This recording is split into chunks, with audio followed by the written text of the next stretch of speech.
So it's not always that if the person has pain during sexual intercourse, then you can jump and say that I have cervical cancer. It's not always like that.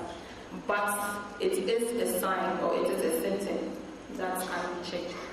And then pelvic pain. When we look at the first diagram that had the woman that showed where the cervix was, you could see that all those areas, that small place where the cervix, the womb was sitting, all that area is the pelvis. So there can be pelvic pain too. And then heavy vaginal discharge, which may be smelly. Heavy vaginal discharge, which may be smelly. So I think that explains itself very well. And then post-menopausal bleeding. The person has already reached her menopause, but she is still bleeding. She has to check herself. And then what causes cervical cancer?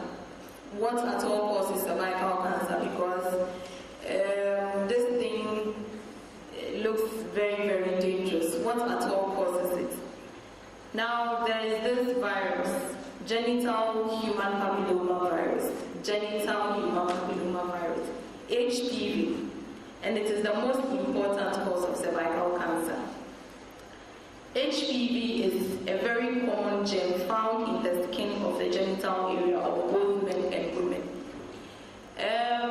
I should say that if I can't stand here and say on authority that if you get a mosquito bite or if you get this, you get cervical cancer. But in about 90 to 95% of women who have cervical cancer, we can't say that they have previously been infected with human papilloma virus. So then we can say that it is the most important common cause. It doesn't necessarily, it is likely that somebody may have HPV infection and will not have it. But most of the time, in about 90 to 95% of the cases, people who have cervical cancer previously have been affected with HPV. That is why we are actually hammering on it. And it lives on the skin of on both men and women's genital area. So somebody may say that in that case, I will use condom. I should say that if it is on the skin, then it means that the parts that the condom cannot cover can also have it. So using condom, it's not a sure way of not getting the HPV infection. And it is spread through sexual skin-to-skin contact, down the line where the skin-to-skin contact. So you can wear a condom and she can wear female condom, but if there is skin-to-skin contact.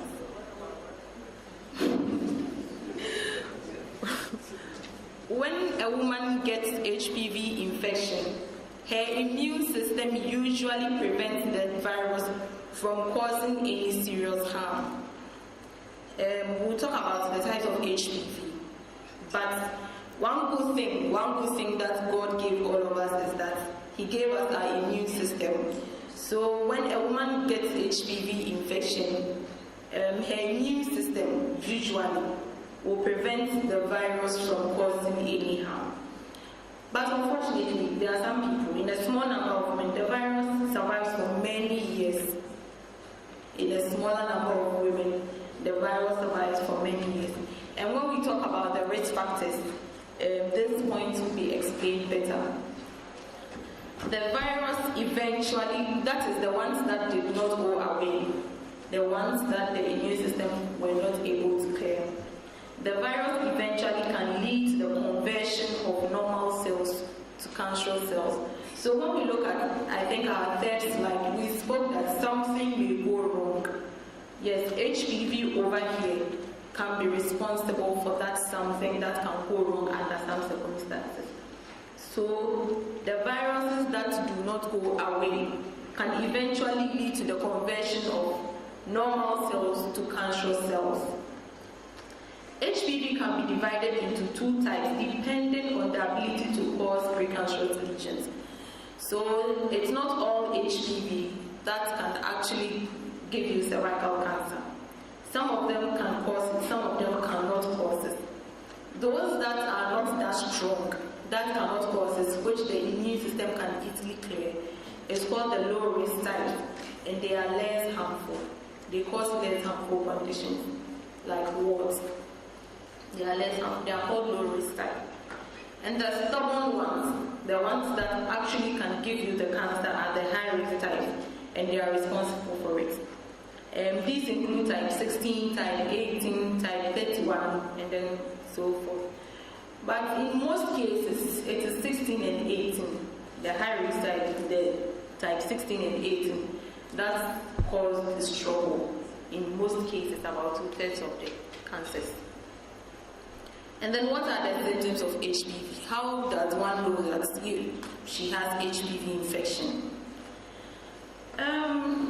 Since HPV causes precancerous lesions, and we have already mentioned that the precancers do not have any symptoms, then obviously the HPVs, they rarely give symptoms.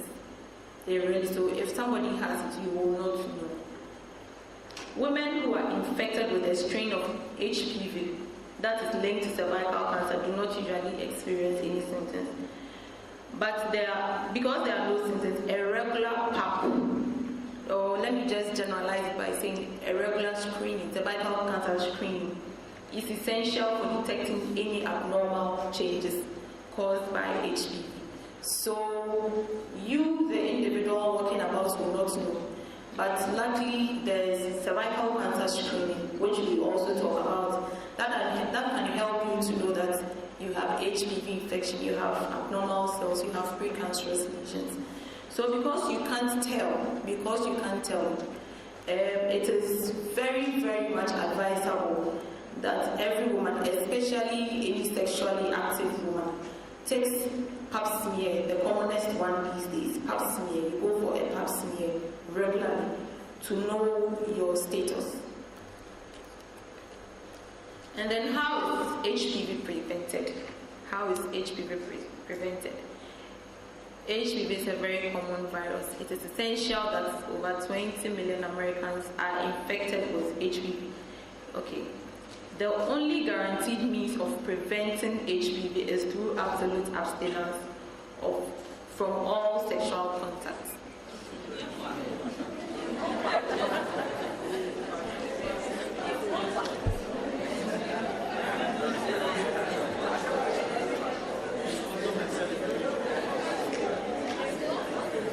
Yes.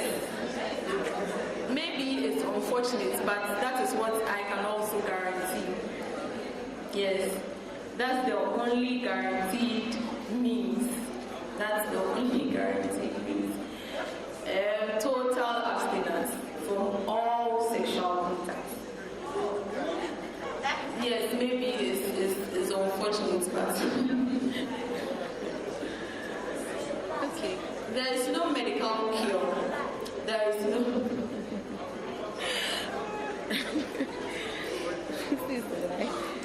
There's no medical cure for HPV. However, most people, 90% of people with healthy immune system will clear the virus without any medical treatment within 2 years of becoming infected. So, since thankfully we all have strong immune systems, our immune system will do the work for us. There is no medical cure for HPV. There are vaccines, but there is no medical cure. So the vaccines will just ward off some of the types. Most are the low risk types, some of the types that we want to come. But as for curing, there is no medical cure. But luckily, in about 90% of people with healthy immune system, they will just clear it. The immune system will fight these things within some 2-year period. And, okay, a buttress point. HPV usually resolves itself without causing any adverse health problems. However, for some individuals, HPV can lead to cervical abnormalities. We have already spoken about that. When left untreated, these abnormal cells can cause change. These abnormal cervical changes can develop into cervical cancer. We spoke about it already. Now, who can get cervical cancer? Who at all can get cervical cancer? First of all, it's women, so the men are free.